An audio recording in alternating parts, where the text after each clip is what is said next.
Olá, você está no Pensando Direito, eu sou Antônio Suxberger e hoje eu quero conversar com você sobre o Protocolo de Istambul e como ele se encontra formalizado dentro do Brasil.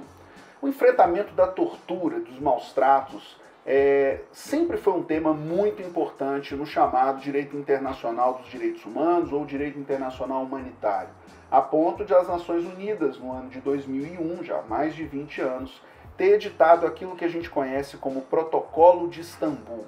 O Protocolo de Istambul ele é um manual aprovado, formalizado, para investigar, documentar eficazmente ações de tortura e outras penas ou tratamentos cruéis, desumanos ou degradantes. Então as Nações Unidas, a partir de uma série de outros documentos preparatórios, que já se ocupavam de como documentar, investigar, prevenir ações de maus-tratos e tortura, identificando fatores de risco, como isso acontece, edita o Protocolo de Istambul. Na sequência, nos anos subsequentes, os países são todos convidados, conclamados ou mesmo exortados a internalizarem esse Protocolo de Istambul nos seus ordenamentos internos. O Protocolo de Istambul, ele se divide em 6 capítulos. Você precisa conhecer esse material e o acesso a ele vai estar disponível aqui no nosso vídeo. Ele é composto de 6 capítulos. O primeiro deles trata das normas jurídicas internacionais aplicáveis, e é importante aqui anotar que o sentido jurídico de tortura e maus-tratos é variável país a país. Ainda, um segundo capítulo dedicado aos chamados códigos éticos aplicáveis, não apenas para operadores do direito, mas também para profissionais médicos que se ocuparão de documentar essas notícias de torturas e maus-tratos. Um terceiro capítulo destinado àquilo que o protocolo chama de inquéritos legais sobre a prática de tortura, ou seja, como investigar, como conduzir, não apenas do ponto de vista de rotinas, mas também do arranjo institucional que realiza essa investigação. O capítulo 4 fala das chamadas condições gerais para as entrevistas dessas pessoas que foram vítimas de torturas e maus-tratos. O capítulo 5 menciona os indícios físicos de tortura, sintomatologia, como é que se faz o exame físico, alguns cuidados que se tem que ter. E o capítulo 6, enfim, os chamados indícios psicológicos da tortura. Pois bem, parece um documento médico, parece um documento estritamente técnico e parece distante da prática dos operadores do direito. Nada mais equivocado do que essa percepção. O Protocolo de Istambul está presente no dia a dia dos operadores do sistema de justiça criminal. Num primeiro momento, porque esse sentido internacional do enfrentamento da tortura e dos maus-tratos guarda uma certa aproximação com o que temos dentro do Brasil.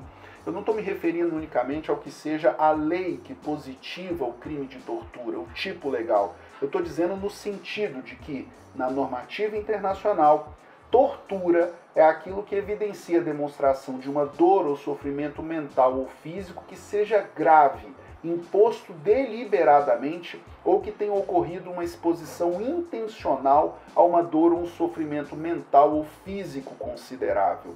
As autoridades estatais usualmente são esses agentes de foco porque a gente está tratando de uma situação aqui em que o risco muitas vezes se faz presente na maneira pela qual essa ação se realiza, sob custódia estatal e outras situações.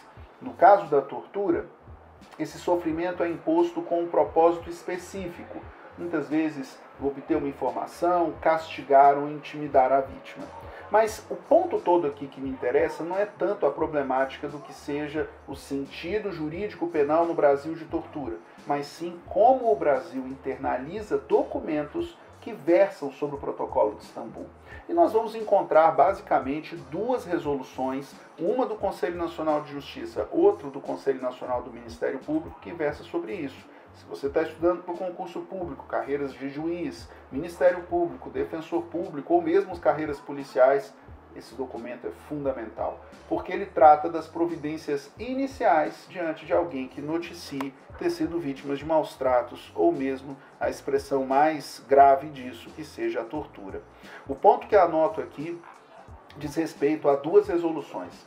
A primeira delas é a resolução de número 221, editada em 2020 pelo Conselho Nacional do Ministério Público. Essa resolução é importante de ser compreendida. Ela versa sobre a atuação do Ministério Público na audiência de custódia.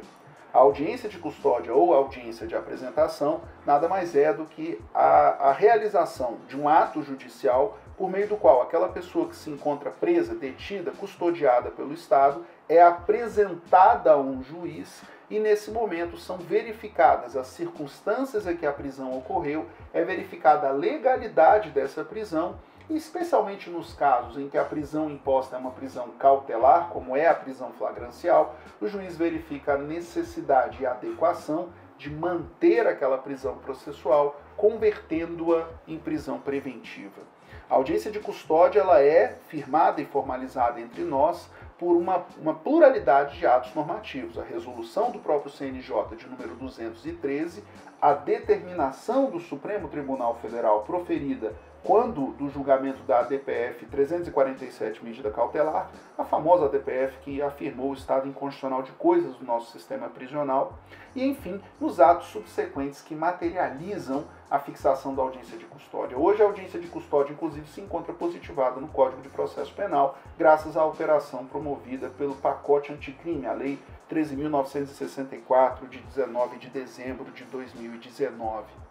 Pois então, essa resolução do Conselho Nacional do Ministério Público, que traz a formalidade da atribuição do Ministério Público na audiência de custódia, se ocupa, em grande medida, de indicar ao membro do Ministério Público quais são as providências que ele deva tomar por ocasião da notícia de maus-tratos ou tortura que alguém traga nessa audiência judicial. Quais são as primeiras providências? O que fazer? Documentar? Como conduzir essa entrevista? Como colher o primeiro relato desse entrevistado?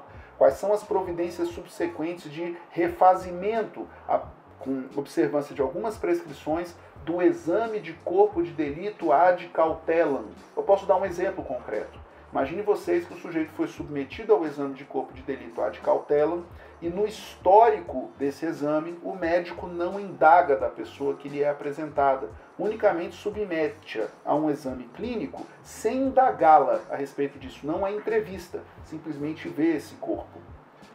Se não há um relato oral, é impossível verificar, por exemplo, a materialidade de lesões presentes como decorrentes de esganadura ou estrangulamento. Imagine vocês que a asfixia possa ser realizada sem que isso deixe lesões no pescoço da pessoa.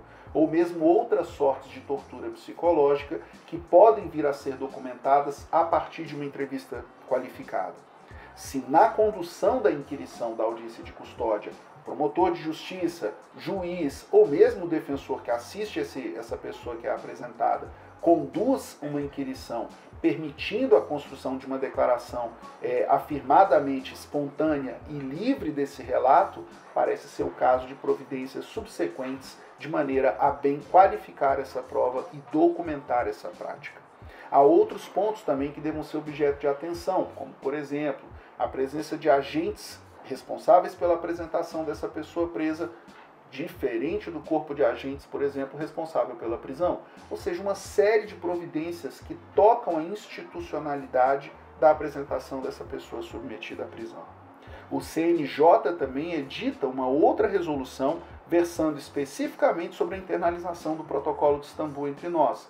Eu me refiro aqui à resolução de número 414 de 2021, que orienta, de maneira vinculativa, importante dizer, juízes a que, diante da notícia de maus-tratos, situações, em todos os seus casos de atuação, já não mais na audiência de custódia unicamente, se apresentem de maneira qualificada, conhecendo o que seja essa preparação do Protocolo de Istambul, de maneira a permitir que essa atuação judicial seja eficaz na documentação desses relatos, efetiva no que seja as ações subsequentes de apuração e investigação e que, enfim, mostre o compromisso do Estado brasileiro na prevenção, no enfrentamento das práticas de torturas e maus-tratos.